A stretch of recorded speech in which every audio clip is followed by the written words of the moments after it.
नमस्कार मंडळी. परभणीमध्ये संविधान विटंबनेच्या संदर्भात जे काही झालं त्यानंतर पोलिसांनी कोम्बिंग ऑपरेशन चालवलं.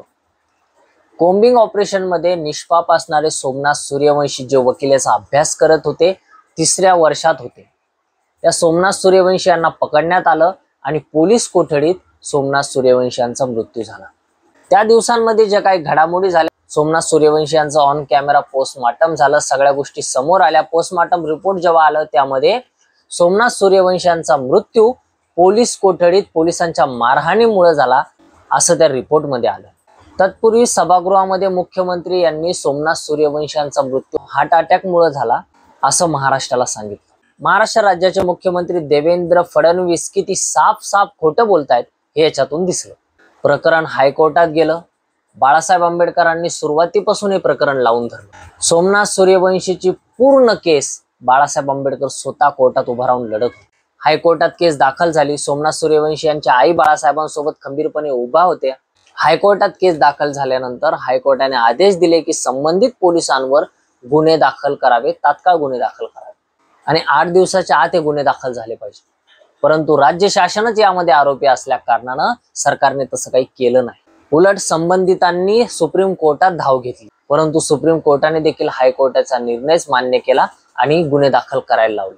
शेवटी नाईलाजाने सरकार आणि संबंधित पोलीस डिपार्टमेंटला गुन्हे दाखल करावे लागले आणि काल FIR दाखल झाली. परंतु या FIR मध्ये कोणाचंही नाव नाही.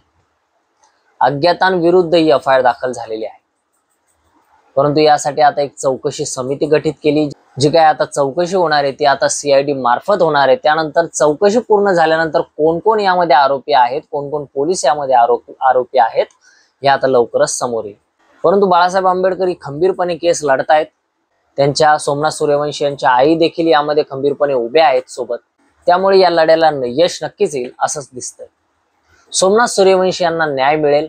एक आंबेडकरवादी असलेले सोमनाथ सूर्यवंशी, वकिलीचा अभ्यास करणारे सोमनाथ सूर्यवंशी यांना न्याय नक्की मिळेल आणि पोलीस कोठडीमध्ये अशा मारहाणीमध्ये जे मृत्युमुखी पडलेत, ज्यांचा काहीही दोष नव्हता, अशा लोकांना देखील यामधून काहीतरी न्याय मिळेल अशी अपेक्षा करूया. साऊथचे सुपरस्टार सूर्या यांचा जय भीम पिक्चर तुम्ही बघितला असेल. कुठेतरी महाराष्ट्रात तसंच घडतंय का? आणि जे चंद्रू होते वकील जय भीम पिक्चर मधले, ते आता बाळासाहेब आंबेडकर त्या भूमिकेत आहेत का असं चित्र सध्या दिसतंय. बाळासाहेब आंबेडकरांनी ही लढाई सुप्रीम कोर्टापर्यंत नेली आणि तिथून हा विजय खेचून आणलाय. गुन्हे दाखल झालेत. आता CID मार्फत या सगळी चौकशी होईल, पण त्यामधून शेवटी ही लढाई जिंकतीलच अशा आशा आता कुठेतरी दिसतील.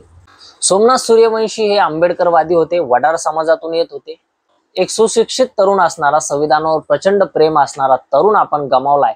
त्यासाठी ही लढाई लढणं अत्यंत गरजेचं आहे. मित्रांनो, आता या केसमध्ये पुढे काय होतंय ते बघणं देखील अत्यंत महत्वाचं आहे. राज्य सरकारच यामध्ये आरोपी आहेत. देवेंद्र फडणवीस आता माफी मागतायत का ते देखील पाहणं महत्वाचं आहे. सभागृहामध्ये ते सरळ खोटं बोलले होते, त्यामुळे आता ते माफी मागतायत का हे देखील पाहणं महत्वाचं आहे. बाळासाहेब आंबेडकर देखील आता ही लढाई पूर्णपणे कशी जिंकतात ते देखील पाहणं महत्वाचं आहे. मित्रांनो, तुम्हाला याबद्दल काय वाटतंय ते कमेंटमध्ये जरूर कळवा.